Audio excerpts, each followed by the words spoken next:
Hello students, अस्सलाम वालेकुम। उम्मीद है आप सब खैरियत से होंगे। हमने अपने सेकेंड ईयर मैथमेटिक्स के लास्ट लेक्चर में एक्सरसाइज 7.1 के कुछ क्वेश्चंस किए थे। आज भी हम एक्सरसाइज 7.1 को ही कंटिन्यू करेंगे और मैंने आपको बताया था कि एक्सरसाइज 7.1 बहुत ज़्यादा इम्पॉर्टेंट एक्सरसाइज है। आज तक कोई ऐसा ईयर नहीं गुज़रा जिसमें 7.1 से क्वेश्चन ना आया हो, तो इसलिए हम जब तक 7.1 100% कंप्लीट नहीं हो जाएगी उस वक्त तक हमने इसको कंटिन्यू करना है। टुडे आज मैंने चूज़ किया है, आई चूज़ क्वेश्चन नंबर 15 में देखते हैं आप क्या क्या चीज़ें सीखेंगे। बहुत अच्छी तरह से देखिएगा। एक्सरसाइज 7.1 सेकेंड ईयर मैथमेटिक्स का क्वेश्चन नंबर 15 है। 15 find the equation of the circle which touches x-axis and passes through the points 1, -2 and 3, -4। हमें सर्किल की वो इक्वेशन ढूंढनी है जो इन दो पॉइंट से पास हो रही हो, यानी कि उसका जो सरकमफेरेंस है, जो उसकी बाउंड्री है, वो इन दो पॉइंट से गुज़र रही हो और वो सर्किल एक्स एक्सिस को टच कर रहा हो। स्टूडेंट याद रखिएगा कि जब भी टच का वर्ड आए तो टच का मतलब होता है टेंजेंट, यानी कि वो लाइन टचिस एक्स एक्सिस का मतलब है एक्स एक्सिस एक लाइन है। अब टचिस का मतलब है सिर्फ छू के गुजरेगी, सिर्फ टच करके गुजरेगी, उसके अंदर से पास नहीं होगी। It means x axis becomes a tangent. A tangent is a line which can only touches to the circle but not passes through the circle. Circle के अंदर से पास नहीं होता, सिर्फ टच करता है। इसका फ़ायदा क्या होगा ये भी आप सवाल में देखेंगे। तो जनाब हमें सर्किल की वो इक्वेशन ढूंढनी है जो कि सर्किल की वो इक्वेशन ढूंढनी है जो कि एक्स एक्सिस को सर्किल टच कर रहा है और इन दो पॉइंट से पास हो रहा है। अब हमने क्या किया, एक रफ़ डायग्राम बना ली।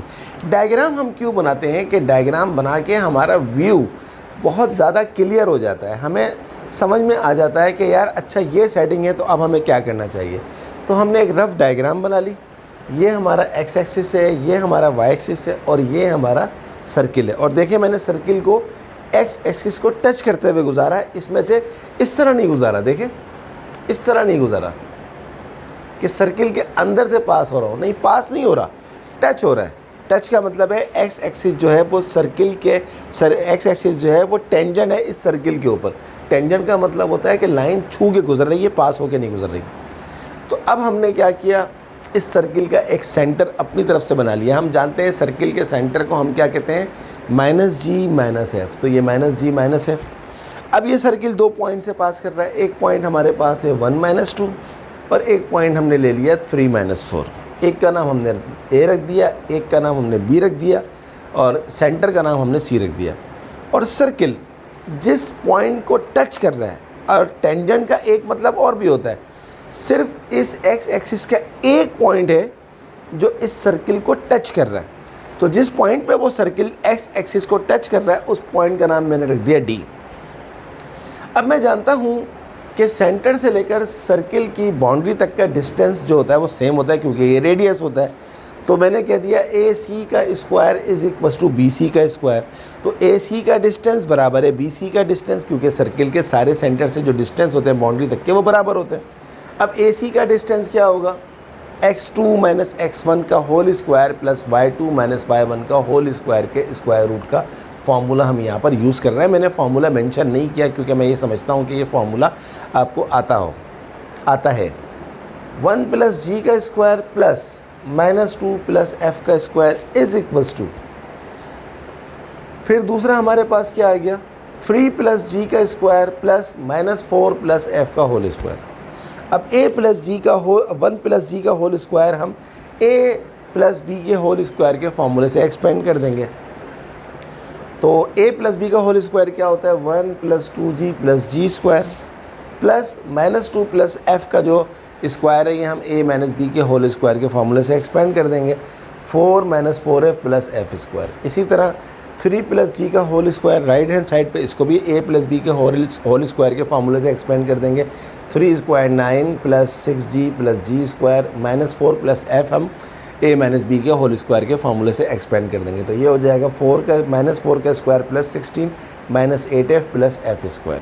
अब देखें दोनों साइड के ऊपर आपको कुछ कटता हुआ नज़र आ रहा है। देखिए इस साइड पे ये जी स्क्वायर कट गया, इस साइड पे ये जी स्क्वायर कट गया, इस साइड पे ये एफ स्क्वायर कट गया, इस साइड पे ये एफ स्क्वायर कट गया। अब बाकी क्या बचा है हमारे पास, इस साइड पे 2g minus 4f, 2g minus 4f और 4 और 1 5 प्लस 5 इज इक्वल टू उस साइड पे क्या बचा है 6g minus 8f, 6g minus 8f और 16 और 9 कितने होते हैं 25। अब मैं क्या करूँगा, इन सबको उठा के उस साइड पे ले जाऊँगा। तो जब ये 2g वहाँ जाएगा तो 6g में से माइनस हो जाएगा, तो 6g माइनस 2g कितना होता है 4g। ये माइनस 8f है, ये माइनस 4f जब उस साइड पे जाएगा प्लस 4f हो जाएगा, और माइनस 8f प्लस 4f क्या होता है माइनस 4f। ये आ गया। प्लस 5 उस साइड पे जाएगा, 25 में से माइनस हो जाएगा 25, माइनस 5 क्या होता है 20 इज इक्वल टू 0। अब अगर देखा जाए तो ये इक्वेशन मज़ीद छोटी हो सकती है। कैसे कि हम इस पूरी इक्वेशन को 4 से डिवाइड कर दें। तो 4g अपॉन 4 से 4 कट गया g बचा, 4 अपॉन 4 से 4 कट गया f कटा, 20 अपॉन 4 5 से 25। तो ये इक्वेशन छोटी हो गई। छोटी करने का फ़ायदा क्या होता है, सॉल्व करते हुए ज़्यादा इजी हो जाती है। तो इसका नाम हमने रख दिया इक्वेशन नंबर 1। तो यहाँ पर हमारा काम ख़त्म हो गया। अब हम देखें c से लेकर d तक का डिस्टेंस। हम जानते हैं ये भी रेडियस है, क्योंकि सेंटर से लेकर बाउंड्री तक के डिस्टेंस को हम रेडियस कहते हैं। अब आप इसको गौर से देखें। देखिए मैं इसको यहाँ बना के दिखाता हूँ। ये एक्स एक्सिस है, ये वाई एक्सिस है, और ये जो लाइन है टच, जब टच करता है देखें ये आपका सेंटर है, तो और ये आपका टेंजेंट है। तो रेडियस से लेकर जो टेंजेंट तक की लाइन होती है वो लाइन हमेशा हमेशा परपेंडिकुलर होती है। ये एक प्रॉपर्टी है टेंजेंट की कि the angle between the radius and the tangent. Tangent कैसे पता लगा ये टेंजेंट है, क्योंकि क्या वर्ड लिखा हुआ है टचेस। टचेस का मतलब है टेंजेंट है। तो रेडियस और टेंजेंट के दरमियान एंगल हमेशा कितना होता है 90 डिग्री का होता है। ये पॉइंट हमारे पास क्या है माइनस जी माइनस एफ। आप जानते हैं ये वाली चीज़ रिप्रेजेंट करती है एक्स को, और ये वाली चीज़ रिप्रेजेंट करती है y को। तो अब आपके पास यहाँ पर ये जो पूरी चीज़ है ये y को रिप्रेजेंट कर रही है, यानी कि ये डिस्टेंस जो है यहाँ से यहाँ तक का जो डिस्टेंस है, नीचे से ऊपर तक का, ये आपका क्या है, ये आपका डिस्टेंस है f, और ये डिस्टेंस f है, और ये डिस्टेंस आपका रेडियस भी है। तो इसका मतलब है हम कह सकते हैं कि C से लेकर D तक का ये 90 डिग्री का एंगल है, ये याद रखिएगा। C से लेकर D तक का जो डिस्टेंस है वो रेडियस है, और यहाँ पर रेडियस असल में f है। माइनस f क्यों नहीं लिखा, क्योंकि आप जानते हैं डिस्टेंस कभी भी नेगेटिव नहीं हो सकता, तो इसलिए हम लिखेंगे f। तो अब हम CD हमारे पास आ गया, f हमें पता लग गया। अब हम ले लेते हैं AC का square is equal to CD का स्क्वायर, क्योंकि ये भी आपको पता है ये सारे के सारे रेडियस बराबर हैं। पहले आपने AC को BC के बराबर ले लिया था, अब आपने AC को CD के बराबर ले लिया। तो फिर फार्मूला लगाते हैं। AC का होल स्क्वायर तो आप ऑलरेडी लगा चुके हैं, देखें ये लिखा हुआ 1 प्लस जी का square plus minus 2 plus F का square is equal to CD आपके पास क्या है रेडियस R स्क्वायर लगा दिया। फिर इसको फार्मूले से खोलते हैं 1 प्लस 2g प्लस जी square plus 4 minus 4f plus F square, और रेडियस आपको पता है किसके बराबर है f के बराबर है। क्यों है मैंने आपको बता दिया। अब इस कंडीशन में एफ स्क्वायर कट रहा है तो काट दें आप। तो जी square plus 2g minus 4f 4 और 1 5 इज इक्वल टू 0। इसका नाम हमने रख दिया इक्वेशन नंबर 2। ये आपकी इक्वेशन नंबर 1 है, ये इक्वेशन नंबर 2 है। अब आपने इक्वेशन नंबर 1 ले ली। इक्वेशन नंबर 1 आपके पास क्या है g minus f plus 5 is equal to 0।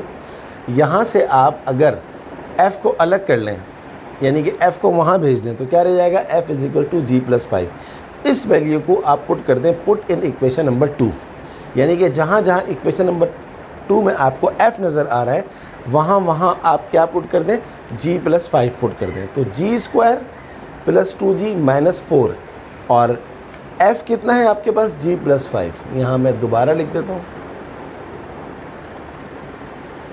g plus 5। Ji square ऐसे ही आ गया plus 2g minus 4 into F की वैल्यू क्या आ रही है g प्लस 5 आ रही है इक्वेशन नंबर 1 से, प्लस f बराबर है 0। तो जी स्क्वायर प्लस 2g, 4 इंटू जी माइनस 4g, 4 5 ज़ा प्लस माइनस माइनस 4 5 ज़ा 20 plus 5 is equal to 0। G square 2g minus 4g कितना होता है, माइनस 2g होता है, माइनस 20 प्लस 5 कितना होता है, माइनस 15 इज इक्वल टू 0। अब ये आपकी बन गई एक quadratic equation in term of G. तो अगर क्वाड्रेटिक इक्वेशन बन जाए तो क्वाड्रेटिक इक्वेशन सॉल्व कैसे होती है, बाय यूजिंग क्वाड्रेटिक फार्मूला और बाय यूजिंग फैक्टराइजेशन। तो मैं फैक्टराइजेशन कर लेता हूँ।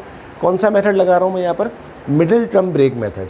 तो ये हो जाएगा जी स्क्वायर 15 बन 15, 15 को ब्रेक कर दिया दो पार्ट्स में, एक हो गया 5 3 ज़ा 15, 5 माइनस 3 2।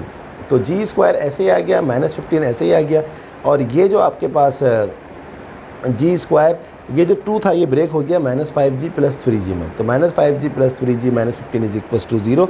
यहाँ इन दोनों में से आप g कॉमन ले लीजिए, इन दोनों में से g कॉमन ले लेंगे तो g माइनस 5, इन दोनों में से 3 कॉमन ले लेंगे तो g माइनस 5। तो g माइनस 5 सेम हो गया, इसको एक दफ़ा लिख लें, g minus 5 into g plus 3 is equal to 0। यहाँ से माइनस 5 को वहाँ ले जाएँ, g की एक वैल्यू 5 आ जाएगी, यहाँ से प्लस 3 को वहाँ ले जाएँ, g की एक वैल्यू माइनस 3 आ जाएगी। अब आपके पास दो वैल्यूज़ आई हैं g की, तो डेफिनेटली आपके पास दो वैल्यूज़ किसकी आएंगी, f की आएंगी। तो g इज़ इक्वल टू 5 ले लें और इसको पुट कर दें इस वाली इक्वेशन में जो आपने बनाई थी, f is equal to g plus 5। तो f is equal to g plus 5, g कितना है 5, तो 5 प्लस 5 10, यानी कि जब आपके पास g 5 था तो f कितना आ गया, 10 आ गया। दूसरा g का वैल्यू क्या आ रहा है, माइनस 3, फिर पुट करते हैं इसके अंदर। तो f is equal to G plus 5, f is equal to G कितना है, माइनस 3, माइनस 3 प्लस 5, 5 माइनस 3 2, यानी कि आपके पास जब g माइनस 3 था तो 2 आ गया।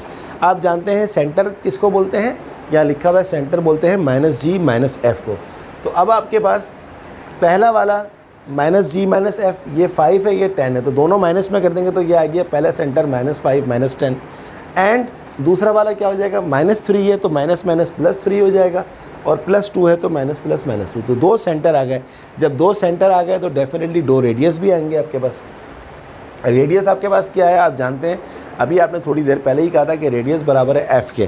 तो एफ़ की दो वैल्यू आ रही हैं, इसका मतलब है दो रेडियस है। कौन कौन से रेडियस हैं, एक रेडियस 10 है और एक रेडियस 2 है। तो radius is equal to r is equal to f 10,2। तो अब आपके पास दो सेंटर्स आ गए, दो रेडियस आ गए, तो डेफिनेटली आपकी दो इक्वेशंस ऑफ सर्किल आएंगी। तो अब जब मेरे पास सेंटर और रेडियस होता है तो मेरे पास जो मोस्ट सूटेबल इक्वेशन होती है वो होती है standard equation of circle. Standard equation of circle क्या होती है, x माइनस ए का square plus Y minus B का square is equal to R square. तो अब मेरे पास ए सेंटर को, इस वाली इक्वेशन में सेंटर को ए भी कहते हैं और जनरल इक्वेशन में सेंटर को माइनस जी माइनस एफ कहते हैं। इससे कोई परेशानी की ज़रूरत नहीं है। तो अब आपके पास ए जो है यहाँ पर -5 है, तो यहाँ पर -5 रखेंगे तो माइनस माइनस प्लस 5 हो जाएगा। आपके पास बी जो है वो -10 है तो माइनस माइनस प्लस 10 हो जाएगा।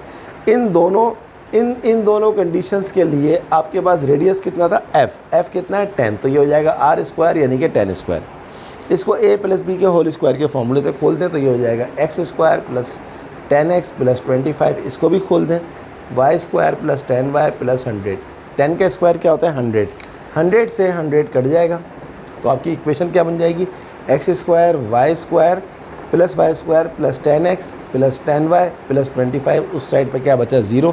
ये आ गई पहली इक्वेशन ऑफ सर्किल। अब दूसरी इक्वेशन देखें, फिर ये फार्मूला रखें x माइनस ए स्क्वायर, इसका ए क्या है ये 3, तो x माइनस 3 का square plus y minus B का स्क्वायर, y माइनस यहाँ पर b क्या है -2 प्लस 2 का whole square minus minus plus is equal to क्या है आर स्क्वायर। रेडियस आपके पास क्या है, इस कंडीशन में f, ये वाला f यूज़ करेंगे तो रेडियस आपके पास है 2 का स्क्वायर। अब इसको भी खोल दीजिए फॉर्मूले से, x square minus 6x plus 9 plus Y square plus Y square plus 4y plus 2 का स्क्वायर 4 और इज इक्वल टू 2 का स्क्वायर 4। ये वाला 4 ये वाले 4 से कट गया तो बाकी क्या बचा, ऑर्डर में लिख लें, x square plus Y square minus 6x plus 4y plus 9 is equal to 0। Hence these two, ये वाली और ये वाली, these two are the required equations of circle. तो इस सवाल में हमारे पास दो इक्वेशंस ऑफ सर्किल आई हैं, क्योंकि जब 2g का वैल्यू आया तो 2f का वैल्यू आया और 2 रेडियस आया तो 2 इक्वेशंस ऑफ सर्किल आएंगी और ये 2 ही हमारी रिक्वायरमेंट है। So this is our answer. मुझे तो ये क्वेश्चन करवाने में बहुत मज़ा आया। आई होप कि आपको भी ये क्वेश्चन बहुत अच्छी तरह समझ में आया होगा। इस टाइप के क्वेश्चन जब आप करते हैं तो आप बहुत सारी चीज़ें सीखते हैं। अब देखें ना ये फैक्टराइजेशन, जिन बच्चों को फैक्टराइजेशन का कॉन्सेप्ट क्लियर नहीं है उनको चाहिए कि मेरे चैनल की प्ले लिस्ट में जाएं। प्ले लिस्ट के अंदर शॉर्टकट इन मैथ के नाम से एक फ़ोल्डर है, शॉर्टकट इन मैथ, तो वहाँ आप देखें कि वहाँ पर एक लेक्चर है जिसका नाम है shortest way to solve a quadratic equation. तो आपको वो मेथड इतना इजी लगेगा कि आप उसके ज़रिए कोई भी क्वाड्रेटिक इक्वेशन मिनटों और सेकंडों में कर लेंगे। तो स्टूडेंट ये था हमारा क्वेश्चन नंबर 15। अब हम जा रहे हैं क्वेश्चन नंबर 16 को करने में। बहुत ज़बरदस्त सवाल था, बहुत मज़ा आया इस सवाल को करने में।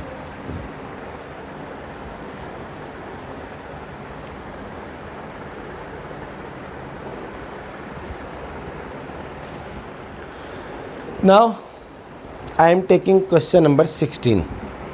देखते हैं क्वेश्चन नंबर 16 में हमसे क्या पूछा जा रहा है।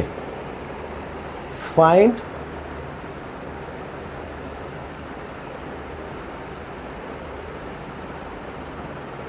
The equation of the circle which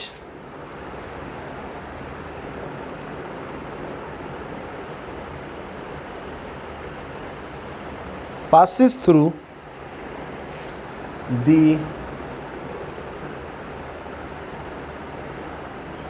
two points a, 0 minus a, 0 and whose radius is a square plus b square root. Find the equation of the circle which passes through the 2 points a, 0 minus a, 0 and whose radius is a square plus b square root. अगर हम इस सवाल की भी diagram बना लें with the help of given condition, देखिए find the equation of the circle, सवाल वही पुराना है, सर्किल की इक्वेशन ढूंढनी है जो कि पास हो रहा है 2 पॉइंट से, एक a, 0 से और एक माइनस a, 0 से, और उसका हमें रेडियस भी दिया हुआ है। तो सबसे पहले मैं यहाँ पर एक इक्वेशन बनाता हूँ, एक सर्किल बनाता हूँ इस कंडीशन को लेते हुए।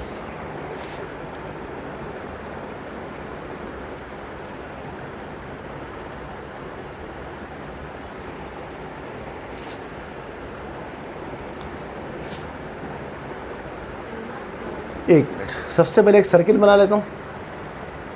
ये सर्किल बन गया है, ये इस सर्किल का सेंटर है और ये इस सर्किल के कोऑर्डिनेट्स हैं।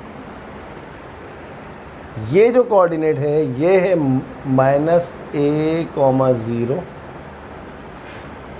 और ये जो कोऑर्डिनेट है ये a, 0 है, ये x एक्सिस है और ये हमारा y एक्सिस है। और सेंटर, इसका नाम रख दें A, इसका नाम रख दें B, इस सेंटर का नाम रख दें -G-F, क्योंकि सेंटर तो हमें नहीं दिया हुआ। अब आप इस सवाल को देखें कि ये डायग्राम मैंने ऐसी क्यों बनाई है। Look at the question carefully. Find the equation of the circle which passes through the 2 points. Circle की वो इक्वेशन ढूंढनी है जो कि 2 पॉइंट से पास हो रही हो, एक a, 0 और एक माइनस a, 0। आप गौर से देखें, a, 0 का मतलब है x की वैल्यू a है और y की वैल्यू 0 है, तो ये हो जाएगा a, 0 माइनस a, 0, तो ये माइनस एक्सिस पे चला गया, तो ये आ गया आपके पास b point minus a, 0। c minus g minus f यहाँ पर बना दिया इस जगह पर। अब ये एक रफ़ डायग्राम है, इसमें कोई आपको कंपास वगैरह से ड्रॉ करने की ज़रूरत नहीं है। डायग्राम सिर्फ इसलिए बनाई जा रही है कि सिचुएशन क्लियर हो जाए। अच्छा, अब हम चलते हैं यहाँ से आगे। सबसे पहले हम देखते हैं यहाँ पर AC का square is equals to B C का स्क्वायर। देखें ये सेंटर है, सेंटर से सर्किल की बाउंड्री तक का डिस्टेंस क्या होता है, रेडियस होता है, बराबर होता है। तो मैंने बोल दिया ए सी का square is equal to B C का स्क्वायर। तो यहाँ से फिर आप ले लीजिए, पॉइंट ले लें, ए सी आपके पास क्या आ रहा है, डिस्टेंस फार्मूले से निकाल लें, ए प्लस जी का स्क्वायर प्लस 0 प्लस एफ का स्क्वायर इज इक्वल्स टू, अब आप निकाल लें बी सी का डिस्टेंस माइनस ए प्लस जी का स्क्वायर प्लस 0 प्लस एफ का स्क्वायर। अब आप इसको फॉर्मूले से एक्सपेंड कर लें, ये हो जाएगा ए स्क्वायर प्लस 2AG प्लस जी स्क्वायर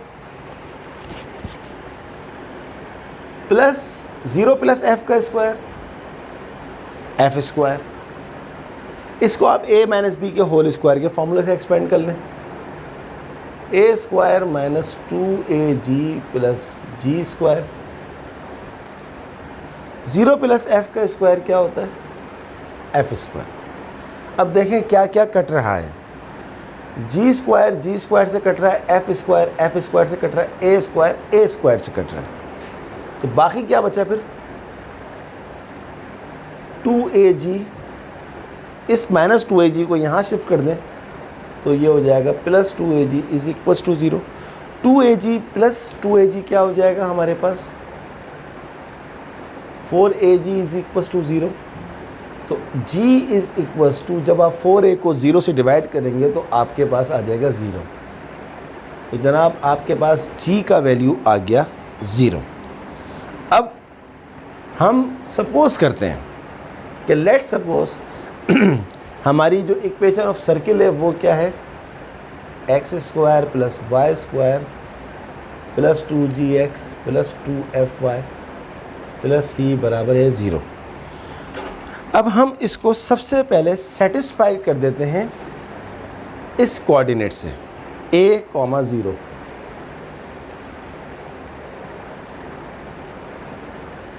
सेटिस्फाई a,0। नाम क्या रखा था आपने इसका a,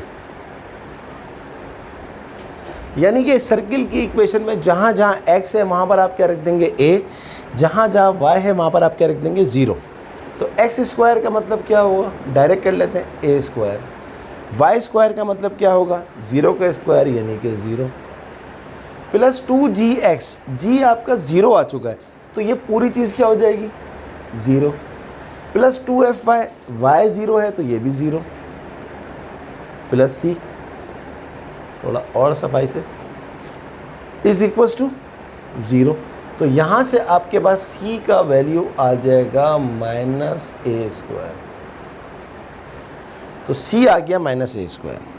अब आपके पास क्या रह गया, आपके पास G आ गया, आपके पास C आ गया। अब डेफिनेटली आपको निकालना होगा F का वैल्यू। तो आप जानते हैं कि रेडियस का फॉर्मूला क्या होता है, F square plus G square minus C का root.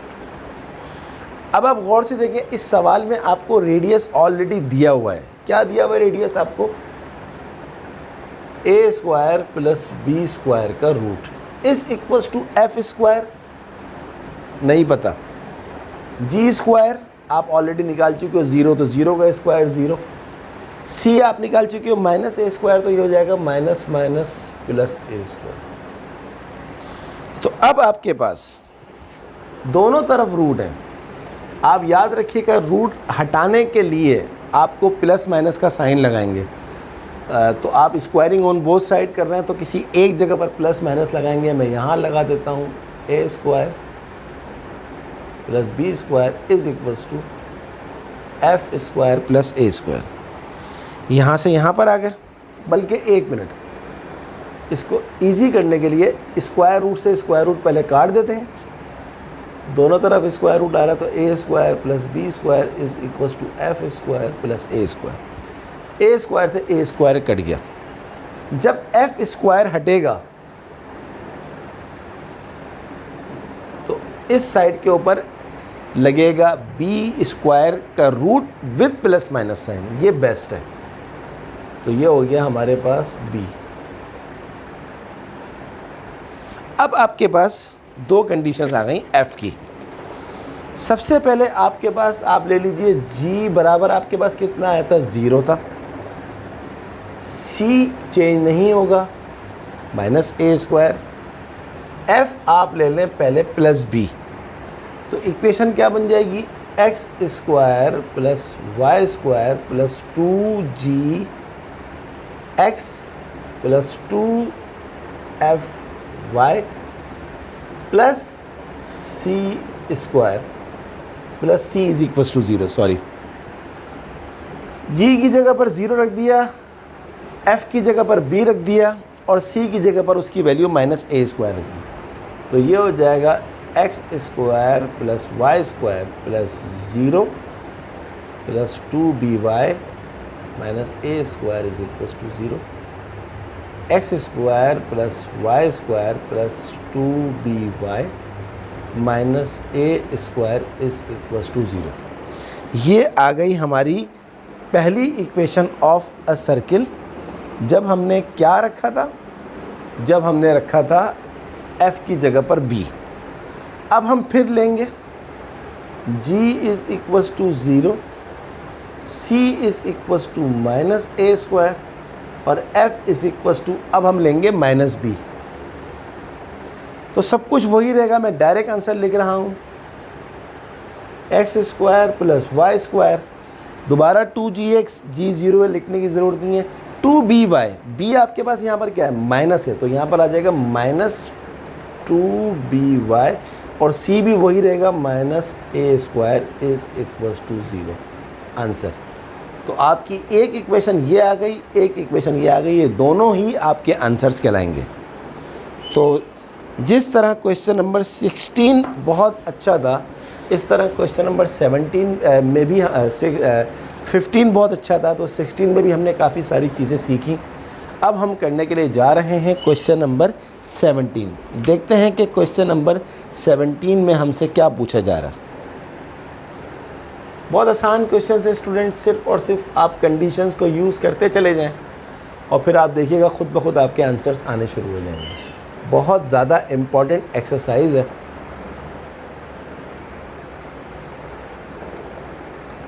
Now let's have a look question number 17. What is question number 17 is, find the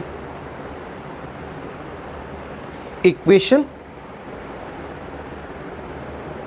of the circle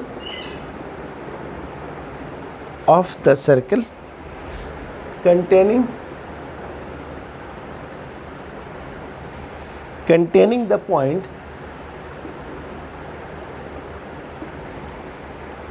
60 and touching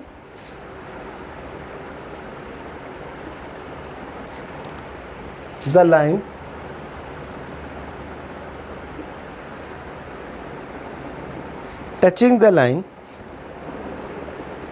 x is equals to y at the point 4, 4। Circle की वो equation ढूंढनी है जो इस point 60 में से पास हो रही हो और इस लाइन को टच कर रही हो। टच का मतलब मैंने आपको क्या बताया, टेंजेंट। टेंजेंट का मतलब क्या होता है, परपेंडिकुलर। 90 डिग्री का एंगल बनेगा रेडियस से, ये याद रखिएगा। और जिस जगह पर टच कर रही है उस जगह पर कोऑर्डिनेट क्या है, 4, 4। तो वही बात कि अगर मैं इस सवाल की बिल्कुल सही डायग्राम बना लूँ तो क्या बात है। कोशिश करता हूँ डायग्राम बनाने की। सबसे पहले तो यहाँ आपको समझा देता हूँ मैं कि ये जो आपके पास x = y है, ये लाइन क्या होती है, passes through the origin. x = y जो लाइन है वो हमेशा किस में से पास होती है, ओरिजिन में से पास होती है। तो ये बात आप याद रखिएगा। अब हम यहाँ पर सबसे पहले x एक्सिस और y एक्सिस बना लेते हैं और ये हम बना लेते हैं अपनी लाइन, क्योंकि ये ओरिजिन से पास हो रही है। ये हमारे पास आ गया x एक्सिस और ये हमारे पास आ गया y एक्सिस। अब देखें ये क्या लिखा हुआ है 60, x की वैल्यू 6, y की वैल्यू 0। तो सबसे पहले तो मैं एक सर्किल बनाता हूँ, कोशिश करता हूँ कि सफाई से बनाऊँ ताकि आपका जो कॉन्सेप्ट है बहुत अच्छा सा क्लियर हो जाए।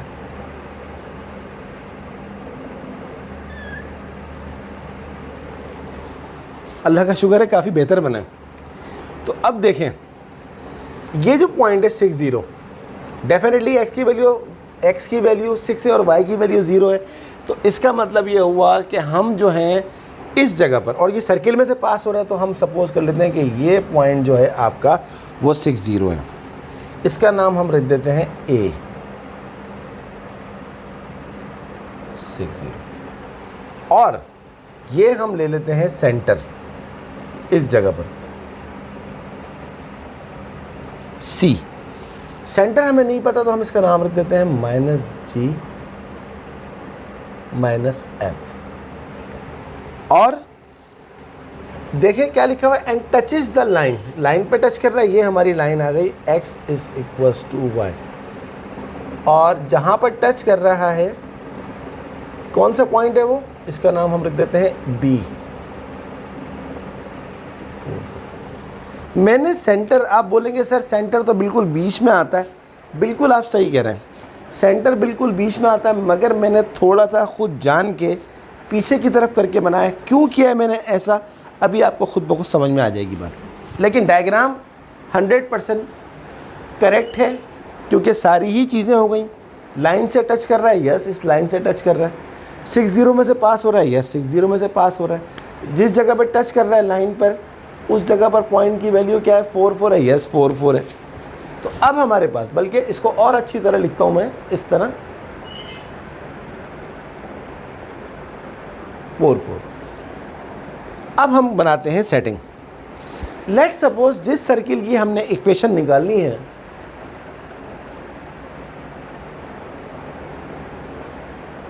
वो सर्किल की equation general equation of circle है।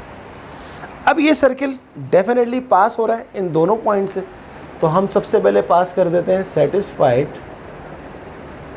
सेटिस्फाई करा देते हैं A 60, यानी कि इस इक्वेशन के अंदर जहाँ जहाँ x है वहाँ पर हम रखेंगे 6 और जहाँ जहाँ 0 है वहाँ पर हम रखेंगे y। तो मैं अब डायरेक्ट करूँगा, 6 का स्क्वायर 36, 0 का square 0 plus 2gx, 2 6 12x plus 2 into f into Y.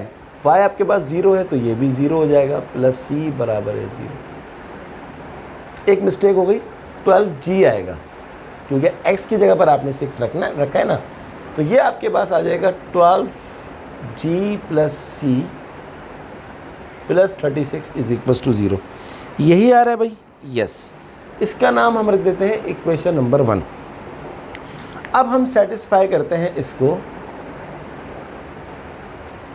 दूसरे पॉइंट से, पॉइंट B 44। इस सर्किल की इक्वेशन के अंदर जहाँ जहाँ x है वहाँ पर हम क्या रखेंगे 4, जहाँ जहाँ y है वहाँ पर भी 4 रखेंगे। तो x का स्क्वायर, 4 का स्क्वायर 16, फिर 4 का स्क्वायर 16, फिर 2 4 8g, फिर 2 4 8f प्लस c बराबर है 0। तो 8g plus 8f plus c plus 16 और 16 कितना होता है 32, 32 = 0। इसका नाम रख दें आप इक्वेशन नंबर 2। तो अब आपके पास दो इक्वेशंस आ गई, इक्वेशन नंबर 1 भी आ गई, इक्वेशन नंबर 2 भी आ गई। अब हम थोड़ा सा आगे चलते हैं। याद रखिएगा कुछ इन्फॉर्मेशन मैं आपको दे रहा हूँ। ये जो लाइन होती है जो अभी आपने ड्रॉ करी है x = y, इसका एंगल कितना होता है 45 डिग्री। ये देखें, और आप जानते हैं कि किसी लाइन का अगर आपको एंगल पता हो तो उस लाइन का जो स्लोप का फॉर्मूला होता है वो क्या होता है, m = tan theta. Let m1 = tan theta. Theta यहाँ पर कितना है 45 डिग्री। तो tan 45 डिग्री कितना होता है ये आप कैलकुलेटर में निकालने 1। तो स्लोप ऑफ लाइन आपके पास आ गया x is equal to y का m1 इज इक्वल टू 1। तो यहाँ मैं लिख रहा हूँ slope of line x is equal to y is m1, जो कि कितना है 1 है, और 1 क्यों है ये भी मैंने आपको बता दिया। अब हम बात करते हैं, एक बहुत ही इम्पॉर्टेंट चीज़ मैं आपको बता रहा हूँ। सबसे पहले हम निकालते हैं slope of line BC, BC का स्लोप निकालते हैं। तो B के कोऑर्डिनेट आपके पास क्या है 4 4, C के कोऑर्डिनेट्स आपके पास क्या है -G -F। अब आपको अगर याद हो तो स्लोप का फॉर्मूला होता है, अगर एंगल नहीं दिया हुआ, यहाँ तो एंगल दिया हुआ था, आपने बोला m is equal to tan theta, तो अगर एंगल ना हो, दो कोऑर्डिनेट्स तो फॉर्मूला क्या होता है y2 - y1 upon x2 - x1। तो अब आप इसका नाम आप रख दें m2, m2 is equal to y2 - y1, तो ये हो जाएगा मेरे पास -f plus 4 upon -g plus -f - 4, sorry -f - 4 -g - 4, ये आपके पास आ गया m2। अब इसके बाद देखिए, अभी मैंने आपको थोड़ी देर पहले बताया ये सर्किल इस लाइन के ऊपर टच कर रहे हैं। टच का मतलब क्या होता है टेंजेंट, और जब कोई टेंजेंट किसी सर्किल पे टच करता है तो रेडियस का, ये आपका रेडियस है, सेंटर से लेकर बाउंड्री तक के डिस्टेंस को रेडियस कहते हैं। तो रेडियस का और टेंजेंट का जो एंगल होता है वो हमेशा कितना होता है 90 डिग्री होता है, 90 डिग्री होता है। तो अब आप कह सकते हैं कि भाई इसका जो है वो एंगल 90 डिग्री है। अच्छा, अब इस लाइन के स्लोप का आपने नाम क्या रखा है, इस लाइन के स्लोप का आपने नाम रखा है m1, इस लाइन के स्लोप का आपने नाम रखा m2। और आप गौर से देखें, क्योंकि ये 90 डिग्री है तो यू कैन से m1 और m2 एक दूसरे के क्या हैं परपेंडिकुलर है। तो दो स्लोप जब परपेंडिकुलर होते हैं तो आप कहते हो कि m1 बराबर है m2 इज इक्वल टू -1, यानी कि product of the perpendicular line, the slope of the perpendicular lines, और यू कैन से ज़्यादा अच्छा है कि अगर दो लाइंस परपेंडिकुलर हो तो उनके स्लोप का जो प्रोडक्ट होता है वो -1 के बराबर होता है। अब m1 आपके पास कितना है 1 है, m2 अभी आपने निकाला -f - 4 upon -g - 4 is equal to -1। दोनों में से ऊपर नीचे से माइनस कॉमन निकालेंगे तो माइनस से माइनस कट जाएगा, तो ये हो जाएगा f + 4, g + 4 को वहाँ ले जाएं तो ये हो जाएगा g + 4। तो आपके पास, एक मिनट रुकें ज़रा,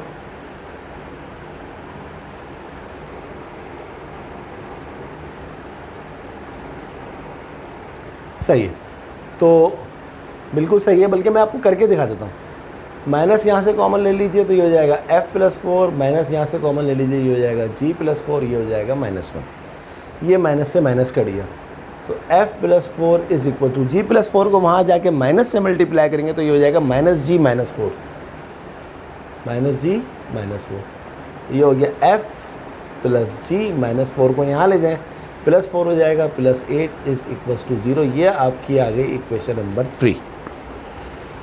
अब आपकी जनाब आपके पास आ गई 3 equations, equation number 1, equation number 2, equation number 3। आप जानते हैं कि जब आपके पास 3 इक्वेशंस आ जाएं तो उन तीनों इक्वेशंस को सॉल्व करेंगे, आपका g, f और c का वैल्यू आ जाएगा।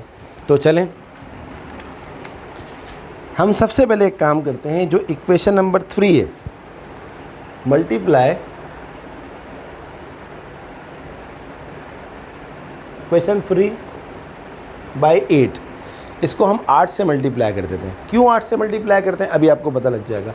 जब इस पूरी इक्वेशन को 8 से मल्टीप्लाई करेंगे तो 8 × f 8f, 8 × g 8g, 8 8 ज़ा 64 बराबर है 0। यह आपने 8 से मल्टीप्लाई करी, इसका नाम आप रखते हैं इक्वेशन नंबर 4। अब आप इक्वेशन नंबर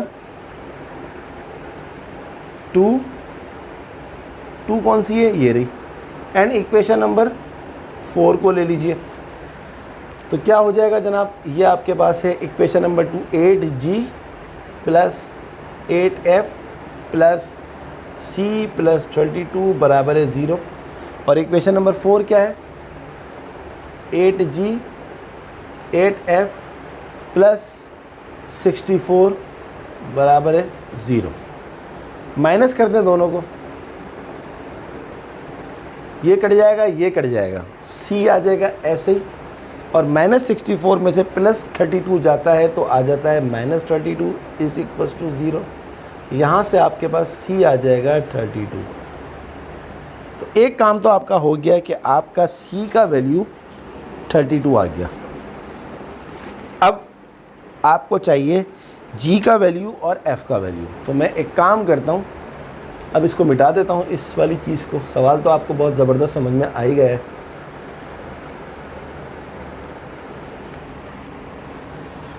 अब हम ले लेते हैं equation number 1। Taking equation number 1, equation number 1 क्या है, 12g plus c plus 36 is equal to 0। So 12g plus c अभी आपने क्या निकाला, 32, यहाँ रख दें 32। तो 12g प्लस 32 और 36 आपके पास कितने होते हैं, 32 और 36 68 होता है, 30 और 30 68 इज इक्वल टू 0। तो g is equal to -68 upon 12। इसको काट दें 2 से, 2 3 ज़ा 6, 2 4 ज़ा 8, 2 6 ज़ा 12, फिर 2 से काट दें, 2 17 ज़ा 2 3 ज़ा, तो ये आपके पास आ जाएगा -17 अपॉन 3। तो आपके पास g का वैल्यू आ गया -17 अपॉन 3। अब आप इक्वेशन नंबर 3 को ले लें तो आपके पास f आ जाएगा। ये किसी में भी पुट कर दें, तो 3 ले लेते हैं। टेकिंग इक्वेशन नंबर 3, तो इक्वेशन नंबर 3 हमारे पास क्या है, f plus g plus 8 is equal to 0। So f plus g कितना निकाला हमने, 17 अपॉन 3।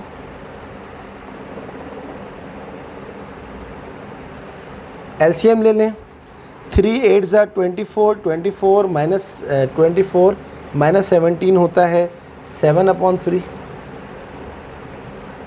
Is equal to 0। यहाँ से हमारे पास f आ जाएगा -7 अपॉन 3। तो जनाब आपके पास f भी आ गया, g भी आ गया, c भी आ गया। अब आप इसको पुट कर दीजिए जनरल इक्वेशन ऑफ सर्किल में। पुट कर देता हूँ इस जगह पर।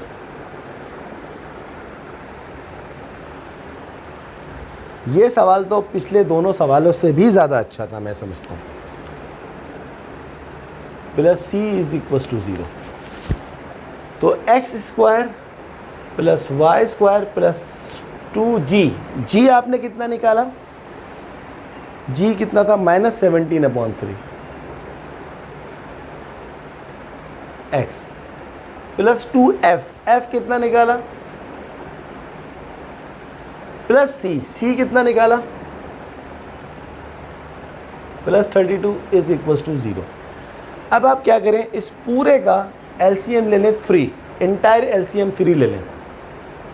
ये हो जाएगा 3x स्क्वायर, ये हो जाएगा 3y स्क्वायर, 3 से 3 कट जाएगा, 2 -17 से मल्टीप्लाई हो जाएगा तो ये हो जाएगा -34x, 3 से 3 कट जाएगा तो 2 -7 से मल्टीप्लाई हो जाएगा तो ये हो जाएगा -14x, और 3 जो है जब 32 से मल्टीप्लाई होगा तो ये आ जाएगा 96 इज इक्वल टू 0। तो आपके पास जो फाइनल इक्वेशन ऑफ सर्किल आ गई, 3x square plus 3y square minus 34x minus 14x plus 96 is equal to, ये 3 यहाँ डिवाइड हो रहा है, वहाँ जाके 0 से मल्टीप्लाई हो जाएगा तो 0 हो जाएगा। बस ये था हमारा फाइनल आंसर। तो आई होप ये सवाल आपको प्रीवियस दोनों क्वेश्चन से ज़्यादा अच्छा लगा होगा। क्योंकि इस सवाल के अंदर जो है आपको बहुत ज़्यादा चीज़ें सीखने को मिली हैं। तो स्टूडेंट, आज की हम क्लास को ऑफ़ करते हैं, बट मैं ये नहीं कह रहा कि एक्सरसाइज 7.1 जो है वो कंप्लीट हो गई है। मैं उस वक्त तक इनके सवाल करवाऊँगा, क्योंकि हर सवाल दूसरे सवाल से बिल्कुल मुख्तलिफ है, बिल्कुल डिफरेंट है।